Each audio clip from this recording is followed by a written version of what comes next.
Por 17ª ocasión, la Universidad del Norte celebra su Cátedra Europa, el evento que establece un diálogo entre Europa y el Caribe colombiano. Llevamos a ustedes el 7º simposio Las sociedades ante el reto digital.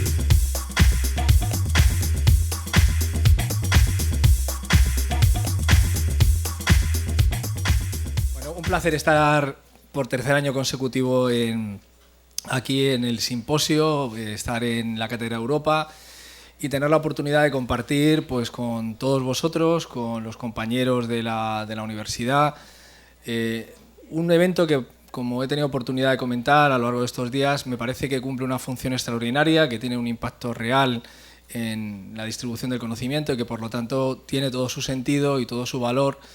en cuanto a ese ejercicio de reflexión sobre temas que nos interesan y nos preocupan a todos, tanto de un lado como del otro del Atlántico y, por supuesto, pues a nivel internacional, ¿no?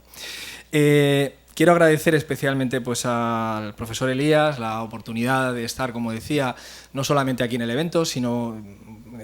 esa capacidad que tiene de conectar gente, de hacer trabajar equipos y, sobre todo, de proponer trabajos y proyectos de investigación que nos conectan y que nos hacen avanzar y que nos hacen, como señalaba antes, compartir inquietudes pues, en el ámbito educativo, en el ámbito de la comunicación, siempre bajo ese prisma de las tecnologías emergentes. Así que gracias a, como decía el doctor Elías, gracias al equipo del OEC que hace posible la organización de este simposio y gracias, por supuesto, a todos vosotros por estar aquí y a todos aquellos que nos estén siguiendo a través de la emisión en streaming. Dicho esto, voy a tratar de resumir en un plazo relativamente corto de tiempo algunas de las reflexiones que, y en este sentido os voy a traer mi experiencia, ¿no? La experiencia que tengo en los años de trabajo en el desarrollo de contenidos educativos, en la producción de materiales y de alguna forma actualizada esa experiencia a través del trabajo que vengo realizando desde hace pues, unos meses en la dirección académica del campus virtual de la Universidad Rey Juan Carlos a la que pertenezco. La verdad que actualmente, bueno, pues, digamos, desde el punto de vista de lo que es nuestra universidad y para entender un poco, para contextualizar el análisis breve que voy a hacer del tema de las metodologías de producción, nos hemos encontrado un reto importante. Creo que las instituciones, es algo compartido en todos los sitios, tienen un reto extraordinario a la hora de plantear cómo reformular sus estrategias no solamente académicas y docentes, sino fundamentalmente también lo que es en sí su propia oferta académica, ¿no? Es decir, en un contexto en el que está evolucionando de una forma extraordinariamente rápida, ¿no? el contexto de la educación, ¿no? Tanto en ámbitos presenciales como semipresenciales, como pueda ser puramente online, las instituciones se sienten exigidas, de alguna forma, por establecer mecanismos que les permitan, de alguna forma, no solamente no perder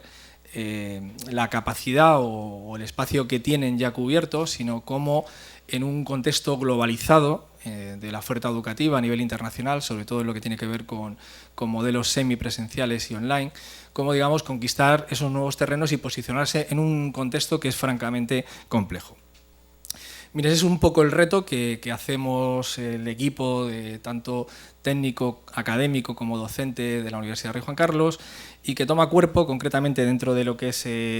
la oferta semipresencial y a distancia en lo que son las titulaciones que tenemos a través de la URJC Online, que es digamos, la marca de referencia de la universidad en este tipo de enseñanza.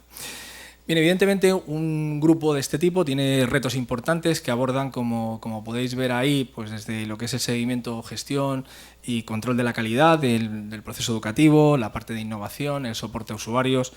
la innovación y mejora docente, por supuesto, o todas aquellas acciones de extensión académica.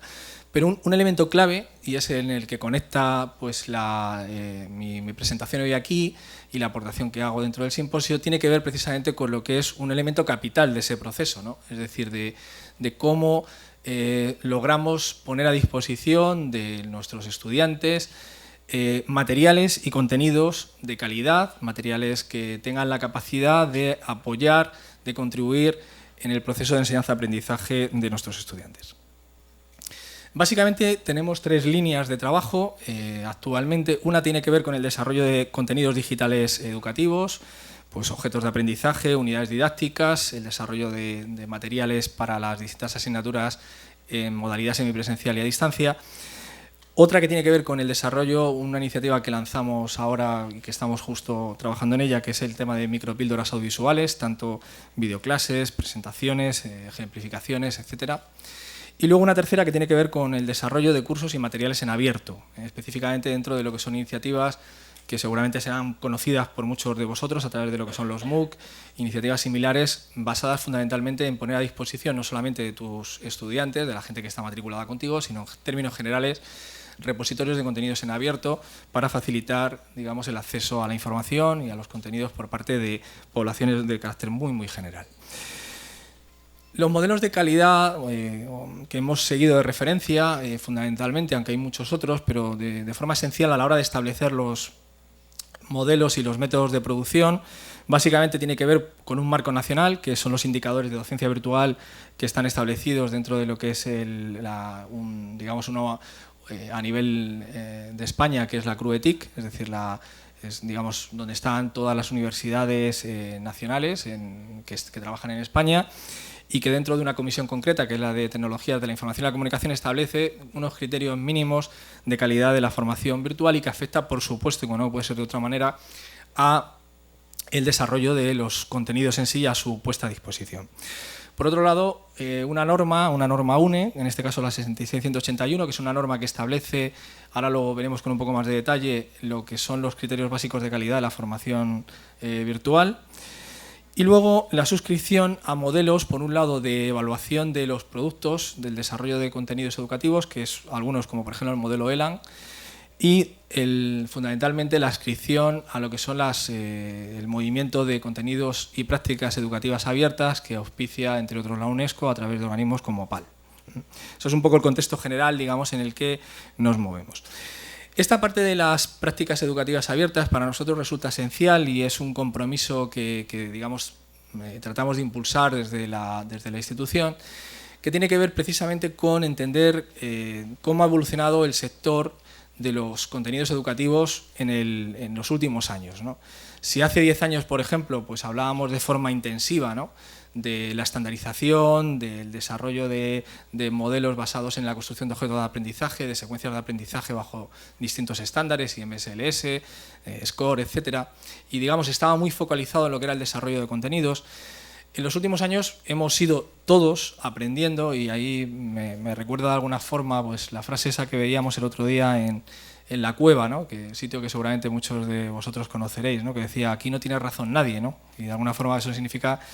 lo importante que es este carácter dialógico de lo educativo, ¿no?, es decir, debatir, reflexionar para llegar a consensos. Bien, de alguna forma en esa evolución creo que de forma muy acertada y sobre todo de alguna forma también signo de los tiempos, hemos ido todos aprendiendo la necesidad de entender que el contenido es un elemento esencial y que por lo tanto hay que dedicarle un valor estratégico dentro de lo que es el producto o el proceso educativo,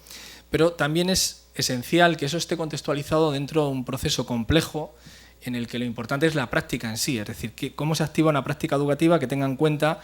la reformulación en un contexto de riqueza informativa, es decir, a veces pues contexto infosicado, ¿no?, es decir, que realmente tiene excesiva información, cómo poner orden en esa información, cómo aprovecharla de una forma intensiva, es un elemento esencial del proceso educativo, y el contenido forma parte, un elemento, como digo, esencial y estratégico, pero forma parte de esa actividad conjunta.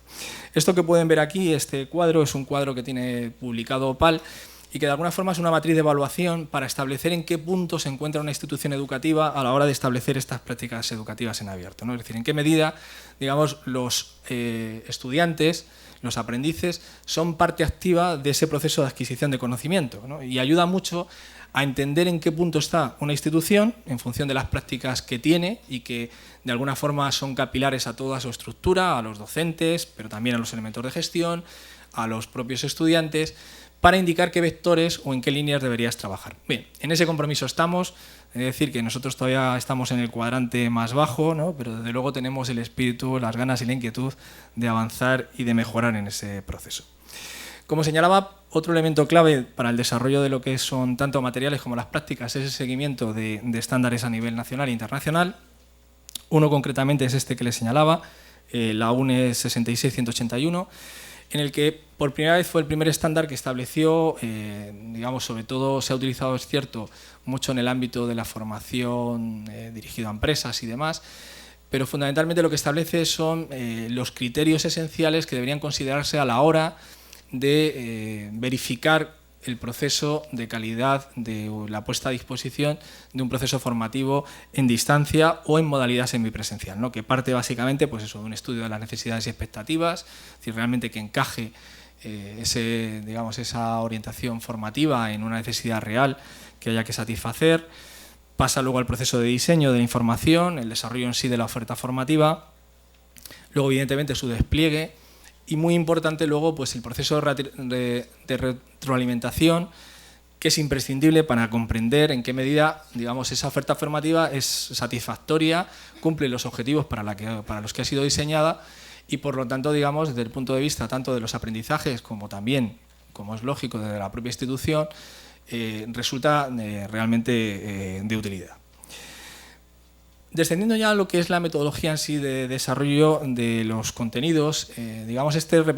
esquema representaría un modelo clásico, ¿no? de desarrollo, de diseño y desarrollo de estos contenidos, ¿no? Evidentemente, partir de una planificación estratégica, es decir, a la hora de elaborar un contenido para una determinada materia, pues exactamente qué elementos cubre y para qué se hace exactamente ese contenido. En esto, por ejemplo, pues tenemos intensos debates sobre realmente la necesidad de adaptar el contenido a las características propias de las asignaturas, ¿no? Es decir, a veces, desde el punto de vista institucional, resulta muy tentador el estandarizar mucho, ¿no? Es decir, el definir modelos o patrones que permitan industrializar la producción, si se me permite la expresión. Eso es muy tentador, porque lógicamente cuando estamos hablando de instituciones pues con un tamaño grande de estudiantes, nuestra universidad, por ejemplo, pues tiene del orden de 38.000 estudiantes, ¿no? Evidentemente eso implica que la producción de materiales, la exigencia que tenemos tanto en asignaturas como en las propias titulaciones de pregrado o de grado o de posgrado, pues es muy notable. Pero es cierto que, digamos, hay un elemento que es capital, es decir, que realmente el material que se elabora, el material que se desarrolla, cumpla el objetivo en el marco, primero, de lo que son las competencias específicas que tienes dentro de la titulación y luego las competencias que están asociadas a cada una de las asignaturas para que en el proceso pedagógico que se desarrolla el esfuerzo que se hace de desarrollar esos materiales sea realmente eficiente, ¿no? Sea eficaz. Bueno, evidentemente, una vez que se elabora esa planificación estratégica y se hace una fase de análisis de los requisitos que tiene, como decía, tanto la asignatura como lo que se quiere desarrollar, llega la parte de hacer en sí lo que es el diseño, el análisis orgánico que podríamos llamar, es decir, cómo se estructura, la arquitectura de información que debe tener el contenido, qué tipo de materiales son necesarios desarrollar, hacer digamos, el proceso de desglose de producción, qué contenidos son precisos a nivel de medias y demás. Y se pone en marcha a posteriori la fase de desarrollo en sí, que es ya la integración del contenido, de los materiales, etc. Y luego, posteriormente, la fase de implantación, que, como decía, lleva asociada de forma circular ese proceso evaluativo que es tan importante. A la hora de definir nuestros modelos, de nuestras metodologías, lo que hemos hecho ha sido hacer un seguimiento de lo que son metodologías ágiles de desarrollo para productos educativos. Ahí tienen alguna relación, bueno, pues por nuestra vinculación con procesos de desarrollo educativo en el Ministerio de Educación, pues hay elementos que hemos tomado de ese proceso de producción, pero luego hemos seguido otras como puedan ser esas que tienen ahí, relacionadas entre otras, ¿no? MESOBA, MEISE, etc. Metodologías que en el fondo siguen una estructura bastante similar, no todas ellas, ¿no? Desde el punto de vista de lo que es la estructura o el proceso, digamos, de elaboración de ese contenido. De hecho, este esquema que pueden ver aquí, o que pueden intuir, no sé si se alcanza, bueno, algo sí creo que se ve, representa de alguna forma un proceso que en nuestro caso, y como decía, pues derivado de proyectos que hemos hecho anteriormente, empieza, digamos, en un proceso de definición de un documento del proyecto que permita identificar con la mayor precisión posible qué es lo que se va a desarrollar. Esto, curiosamente, por lo menos en la experiencia que yo tengo, aunque parece una cosa muy trivial, la planificación, que es tan esencial, suele ser donde normalmente fallan casi la mayor parte de los proyectos. Es decir, tendemos, creo que todos los docentes y los que estén aquí pues coincidirán seguramente conmigo en este sentido, somos muy dados a la acción, ¿no? Es decir, pues enseguida queremos ponernos a desarrollar, a integrar contenidos, etcétera, ¿no? Cuando, lógicamente, uno lo está haciendo a título personal, resulta más sencillo, pero la experiencia que tenemos es que a veces en un proceso, digamos, amplio de elaboración de materiales, lo que nos encontramos luego son muchos problemas derivados de esa acción muy, muy inmediata. Para evitar eso, pues es esencial, digamos, hacer una planificación exhaustiva de ese proceso. Bueno, simplemente voy a ir un poco rápido porque ya me estaban indicando que es necesario ir avanzando. Otra línea estratégica en los últimos tiempos, como señalaba al principio, es todo lo que tiene que ver con el desarrollo de repositorios de contenidos en abierto y, sobre todo, el aprovechamiento de estos materiales que se elaboran desde el punto de vista de lo que son iniciativas de cursos y materiales abiertos. Actualmente la universidad está participando en algunas redes de MOOCs, es decir, de cursos masivos online, y también pone a disposición, pues también desde el punto de vista abierto, a través de su repositorio institucional, cada vez un número mayor de contenidos, ¿no? Simplemente, bueno, pueden ver ahí un poco la estructura.